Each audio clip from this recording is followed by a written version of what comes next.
বৃহস্পতিবাৰে দিনৰ 11 বজাৰ পৰা 1 বজালৈ চিচিবৰ গাঁৱত উপজিলাৰ মুখ্য কাৰ্যালয় স্থাপনৰ দাবীত চক্ৰ বিষয়া কাৰ্যালয়ৰ সন্মুখত চিচিবৰ গাঁও সচেতন মহিলা সমাজৰ অৱস্থান ধৰ্মঘট কাৰ্যসূচী উপজিলা মুখ্য কাৰ্যালয় লাগিব চিচিবৰ সচেতন মহিলা সমাজ জিন্দাবাদ চিচিবৰ সচেতন মহিলা সমাজ জিন্দাবাদ চিচিবৰ উপজিলা মুখ্য কাৰ্যালয় লাগিব চিচিবৰ উপজিলা মুখ্য কাৰ্যালয় লাগিব চিচিবৰ ৰাইজৰ সংগ্ৰাম চলিছে চলিব চিচিবৰ ৰাইজৰ সংগ্ৰাম চলিছে চলিব চিচিবৰ উন্নয়নত বাধা দিলে মানি লোৱা নহ'ব চিচিবৰ উন্নয়নত বাধা দিলে মানি লোৱা নহ'ব চিচিবৰ উপজিলা মুখ্য কাৰ্যালয় লাগিব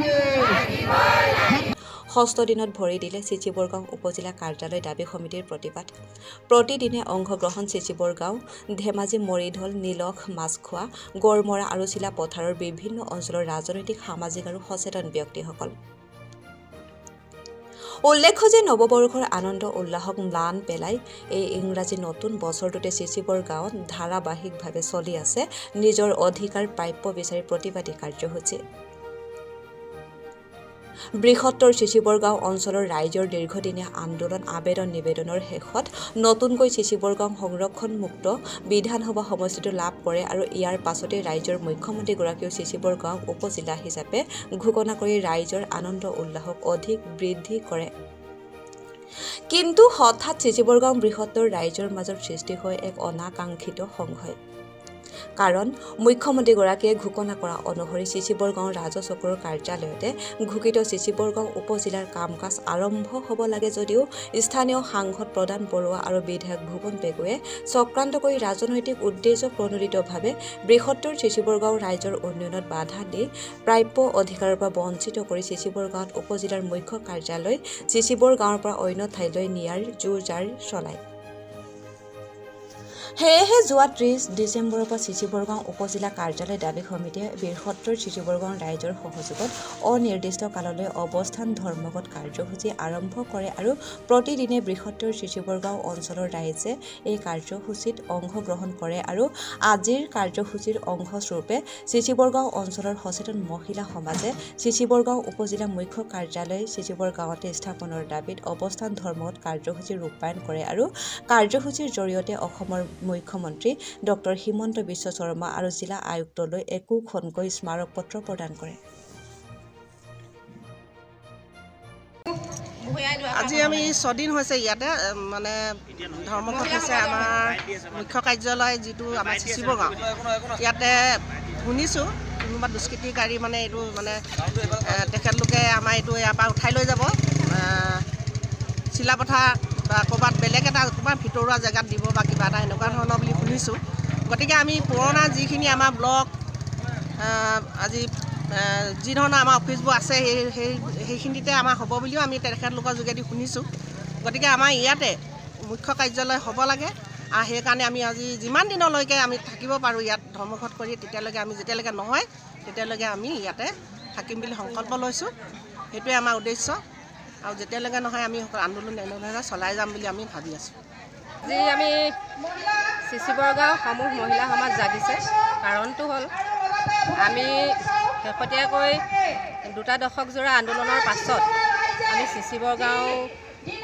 সমষ্টি বুলি এটা সংৰক্ষণমুক্ত সমষ্টি আমি পাবলৈ সক্ষম হ'লোঁ আৰু চৰকাৰৰ সদিচ্ছাত আমি লগতে এটা উপজিলাও পালোঁ চিচিবৰগাঁওবাসীয়ে কিন্তু দুখৰ বিষয় যে আমাৰ এই উপজিলা যিটো মুখ্য কাৰ্যালয় যিবিলাক অফিচ কাছাৰী হ'ব সেই অফিচ কাছাৰীবিলাক আমাৰ আমিয়ে ভোট দি ৰজা বনোৱা আমিয়ে ভোট দি ৰজা কৰা আমাৰ সাংসদ আৰু বিধায়কগৰাকীয়ে আমাৰ চিচিবৰগাঁৱত এই মুখ্য কাৰ্যালয় অফিচ কাছাৰীবিলাক ইয়াত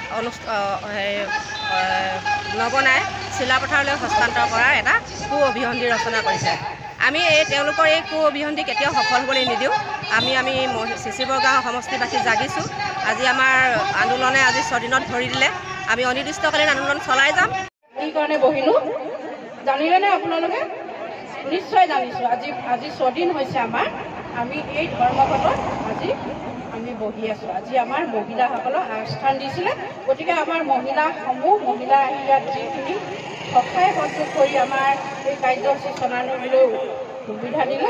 গতিকে আপোনালোকে নিশ্চয় বুজি পাইছে। আৰু আজিয়ে নহয় আমি আহিয়ে থাকিব লাগিব। আমাৰ যি কাৰ্যসূচী হাতত লৈছোঁ, আমি সেই কাৰ্যসূচী আমি সফল কৰিবলৈ হ'লে আমি আজি বহিয়ে নহ'ব, আমি সদায় আহিয়ে থাকিব লাগিব। আমাৰ এই উপজিলা মুখ্য কাৰ্যালয়সমূহ আমাৰ শিশুবৰ্গক নিদি অন্য স্থানলৈ লৈ যাব বিচাৰিছে। সেই দুষ্ট চক্ৰক মই এই স্থানত তীব্ৰভাৱে গৰিহণা দিছোঁ। নমস্কাৰ। আজি আমি শিশুবৰ্গাঁও সমূহ মহিলা সমাজ জাগিছে। কাৰণটো হ'ল আমি শেহতীয়াকৈ 2 দশক জোৰা আন্দোলনৰ পাছত আমি শিশুবৰ্গাঁও সমষ্টি বুলি এটা সংৰক্ষণমুক্ত সমষ্টি আমি পাবলৈ সক্ষম হ'লোঁ। আৰু চৰকাৰৰ সদিচ্ছাত আমি লগতে এটা উপজিলাও পালোঁ শিশুবৰ্গাঁওবাসীয়ে। কিন্তু দুখৰ বিষয় যে আমাৰ এই উপজিলা যিটো মুখ্য কাৰ্যালয়, যিবিলাক অফিচ কাছাৰী হ'ব, সেই অফিচ কাছাৰীবিলাক আমাৰ আমিয়ে ভোট দি ৰজা বনোৱা, আমিয়ে ভোট দি ৰজা কৰা আমাৰ সাংসদ আৰু বিধায়কগৰাকীয়ে আমাৰ শিশুবৰ্গাঁৱত এই মুখ্য কাৰ্যালয় অফিচ কাছাৰীবিলাক ইয়াত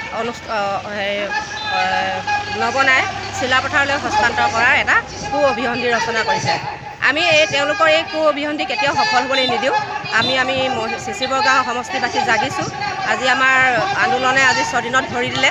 আমি অনিৰ্দিষ্টকালীন আন্দোলন চলাই যাম যেতিয়ালৈকে আমি সফল নহওঁ, যেতিয়ালৈকে আমাৰ অফিচ কাছাৰীবিলাক তেওঁলোকে আমাৰ ইয়াতে স্থাপন হ'ব বুলি যিদিনাখনলৈকে তেওঁলোকে মুখেৰে স্বীকাৰ নকৰে, সেইদিন পৰ্যন্ত আমি অনিৰ্দিষ্টকালীনভাৱে আন্দোলন চলাই যাম আৰু চলিয়ে থাকিব এই আন্দোলন। আমি কেতিয়ালৈকে আমাৰ আন্দোলন শেষ হ'ব আমি নাজানো। যেতিয়ালৈকে আমি আমাৰ অফিচ কাছাৰী ইয়াত আমি স্থাপন কৰিব নোৱাৰোঁ, তেতিয়ালৈকে আমাৰ এই আন্দোলন চলি থাকিব। এটা অভিযোগ আছে যে সাংসদগৰাকীক এটা শিশুবৰ্গাঁও সজাতি দল যেতিয়া গৈছিলে, সজাতি দলক যথেষ্ট অপমান কৰি পঠাইছিলে সাংসদগৰাকী প্ৰধান বৰুৱাই। তো এই ক্ষেত্ৰত এতিয়া আকৌ পুনৰ শিশুবৰ্গাঁৱৰ পৰা ব্লক অফিচ আৰু চাৰ্কল অফিচ উঠাই নিয়াৰো হুংকাৰ দিছিলে। এই ক্ষেত্ৰত আপোনালোকে কি ব্যৱস্থা ল'ব? সেইটোৱে আমি যিদিনাখন তেওঁৰ ওচৰলৈ আমি নৱেম্বৰ মাহতে গৈছিলোঁ, তাৰিখটো মোৰ ইমান পাহৰিছোঁ, তাৰিখটো মনত নাই। কিন্তু আমি 33জনীয়া এটা সজাতি দল গৈছিলোঁ। আমাৰ ৰিটায়াৰ্ড শিক্ষক গৈছিলে, আমাৰ যিসকল শিশুবৰ্গাঁৱৰ আমাৰ গণ্যমান্য ব্যক্তি গৈছিলে, আমি 33জনীয়া এটা সজাতি দল গৈছিলোঁ, মহিলাসকল গৈছিলোঁ। তেওঁ আমাক ইমান বেয়া ব্যৱহাৰ কৰিলে, আমি সেইখিনি ভাষাৰে প্ৰকাশ কৰিব নোৱাৰোঁ। তাৰমানে আমি ইমানেই বেয়া ব্যৱহাৰ কৰিছে। তাৰমানে তেওঁ পুৰণা এইটো পৰিকল্পনা যে আমি তেওঁ যাম বুলি তেওঁ আগদিনাখনেই গম পায়। আমি যে তেওঁৰ ওচৰত এই কাৰ্যালয়ৰ সন্দৰ্ভত যাম কথা তেওঁ আগতীয়াকৈ গম পায়। গম পোৱাৰ পাছত তেওঁ তাৰমানে আমাক কেনেকৈ ব্যৱহাৰ কৰিম সেইখিনি আগৰ পৰাই পৰিকল্পনা কৰি ৰাখিছে। আমি যোৱাৰ পাছত তেওঁ আইবিত চকীৰ অভাৱ নেকি বাৰু? আমাক 5খন চকীত 5জন আমাৰ লোকক বহিব দিছে, বাকী আমি লোকসকল তেওঁৰ ওচৰত থিয় হৈ আছোঁ। আৰু তেওঁ মানে এনেকুৱাকৈ কৈছে আমাক, তাৰমানে কি ক'ম, সেই ভাষাৰে বহুত দীঘলীয়া কথা ক'ব মন নাই। কিন্তু তেওঁ আমাক ইমান কৈছে, আমাৰ তাৰমানে শিশুবৰ্গাঁৱৰ মানুহক তেওঁ ইমানেই বেয়া পায়। শিশুবৰ্গাঁৱৰ গাই নদী বান্ধ তেওঁ বোলে বান্ধিবলৈ মন নাছিলে, আমাৰ বোলে কৃষক ৰাইজক কাচি লগাবলৈ দিবলৈ মন নাছিলে। এই কথাষাৰো তেওঁ কৈছে। তাৰমানে মোৰ শিশুবৰ্গাঁৱৰ ৰাইজক বোলে কাচি লগাবলৈ দিবলৈ মন নাছিলে বোলে, বহুত কথা ভাবি দিলোঁ আৰু মথাউৰিটো বান্ধিবলৈ দিলোঁ এনে কৈছে। আৰু তেওঁ কৈছে কি, শিশুবৰ্গাঁৱৰ ৰাইজে যদি মুখ্য কাৰ্যালয় বিচাৰি আন্দোলনৰ কাৰ্যসূচী লয়, তেনেহ'লে মই যিকেইটা অফিচ আছে, চাৰ্কল অফিচ আৰু ব্লক অফিচ, সেইকেইটাও উঠাই নিয়াৰ ব্যৱস্থা কৰিম। এই কথাকে কৈছে। কাৰণ মই নিজে তাত গৈছোঁ, মই নিজে শুনিছোঁ, লোকৰ মুখৰ পৰা শুনা নহয়, মই নিজে তাত স্বয়ং গৈছোঁ। আৰু আমি ইমান দুখেৰে তাৰ পৰা উভতি আহিছোঁ, কাৰণ আমাৰ তাত একো ক'ব পৰা ব্যৱস্থা নাই। কাৰণ আমাৰ পিতৃতুল্য লোকসকল গৈছিলে, তেওঁলোকক যেতিয়া ইমান বেয়া ব্যৱহাৰ কৰিলে, আমি তাৰমানে সৰু মানুহবিলাকে কিবা এষাৰ কোৱাৰ তাত আমি তাৰমানে কোনো সাহস কৰিব নোৱাৰিলোঁ। তেওঁৰ পৰা আমি তেনেকুৱা বিফল মনোৰথ লৈ ঘূৰি আহি আজি এতিয়া আমি আন্দোলনৰ কাৰ্যসূচী। তেখেতৰ ওপৰত কি ব্যৱস্থা ল'ব? তেখেতৰ ৰাজনৈতিক ভৱিষ্যত সম্পৰ্কে শিশুবৰ্গাঁৱৰ ৰাইজে কি ব্যৱস্থা ল'ব? সেয়া এতিয়া আমি ভৱিষ্যতে তেওঁকো আমি প্ৰত্যুত্তৰ দিম। আমি বেলট বাকচত আমিও ভোটেৰে তেওঁক প্ৰত্যুত্তৰ দিম। কাৰণ আজি আমি যেতিয়াৰ পৰা ভোটদান দিছোঁ, তেতিয়াৰ পৰা আমি প্ৰধান বৰুৱা নামতে তেওঁ গৰু গাড়ীত উঠিলে তাত ভোট দিছোঁ, তেওঁ AGP হৈ উঠিলে তাত ভোট দিছোঁ, তেওঁ কংগ্ৰেছলৈ গ'ল তাতো ভোট দিছোঁ, তেওঁ BJP হ'ল তাতো ভোট দিছোঁ। তেওঁকেতো আমি নিজৰ ভাই ককাই, নিজৰ দদাই ভোট হিচাপে তেওঁকে আমি ভোট দি জিকাই আহিছিলোঁ। আৰু তাৰপিছতো তেওঁ যেতিয়া শিশুবৰ্গাঁৱৰ ৰাইজৰ মৰম নুবুজিলে, শিশুবৰ্গাঁৱৰ ৰাইজে যেতিয়া তেওঁ ভাল চকুৰে নাচালে, আমিও তেওঁক মাহীয়াৰ চকুৰে চাম। তেওঁ যেতিয়া আমাক মাহীয়াৰ চকুৰে চাবলগীয়া আছে, তেওঁক আমি এই সময়ত প্ৰত্যুত্তৰ দিম। ইয়াৰ প্ৰত্যুত্তৰ আমিও আমাৰ প্ৰত্যুত্তৰ দিবৰ কাৰণে আমাৰ ভোট বেংক আছে, আমিও তেওঁক ভোটেৰে প্ৰত্যুত্তৰ দিম।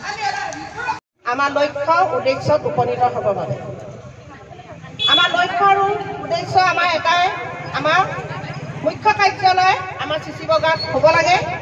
সেইটো আমাৰ সংকল্প আৰু সেইটোক লৈ আমি ইয়াত সকলোৱে আজি একত্ৰিত হৈছোহি।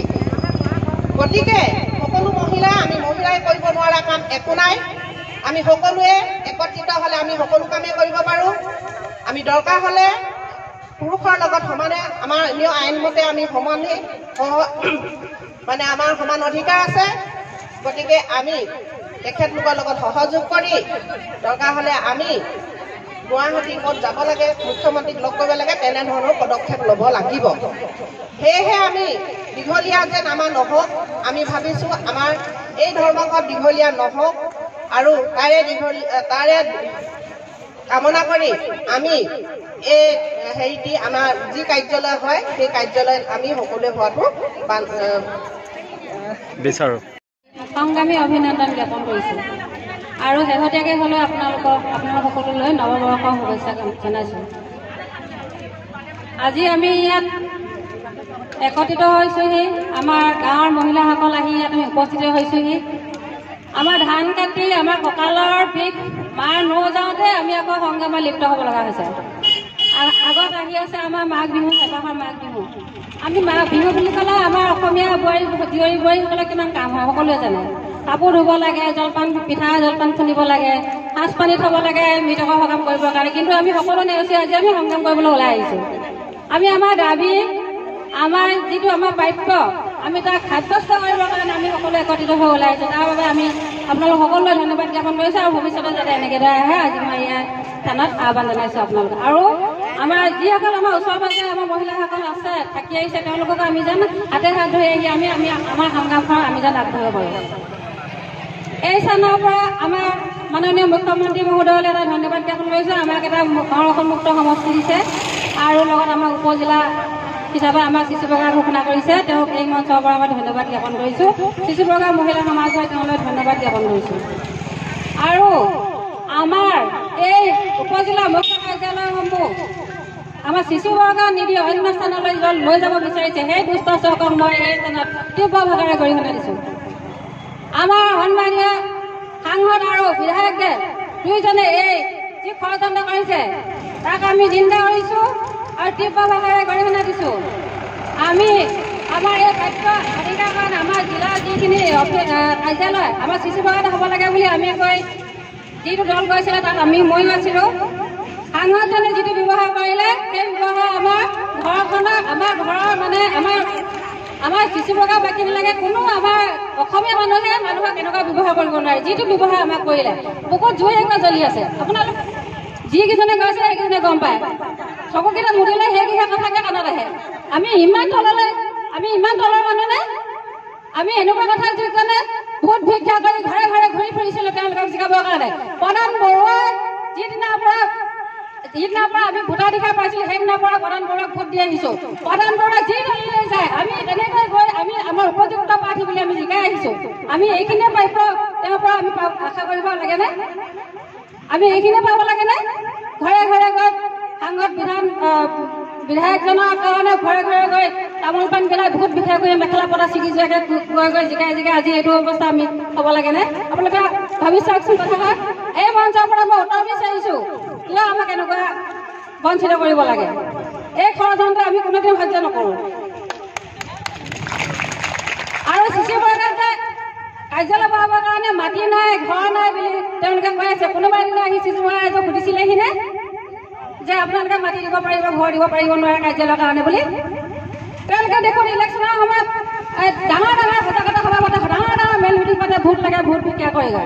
আৰু কৈছে সাংসদজনে কৈছিলে চিচুবগা মানুহক বদাহি গুণ্ডা, চিচুবগা মানুহবিলাক বোলে অৰ্থ নাই, চিচুবগাত বোলে অভিযান থাকিব নোৱাৰে। আৰু এই বদাহি জোৱাৰী এই গুণ্ডাকেইটাৰ লগতে ভোট আছে। তেওঁ জানে নে নাজানে? এই গুণ্ডাকেইটা তেওঁক জোকাইছে বাৰে বাৰে। চিচুবগাৰ ৰাইজে কোনদিনা তেওঁক আদৰি লোৱা নাই। বাৰে বাৰে চিচুবগা মানুহক তেওঁ এনেকুৱা কথা ক'ব। আমি সঁচা কথা কৈছে, আমাৰ অন্তৰত আছে। আমি চকু মুদিলে অকল সেইকেইটা কথা কাণলৈ আহে।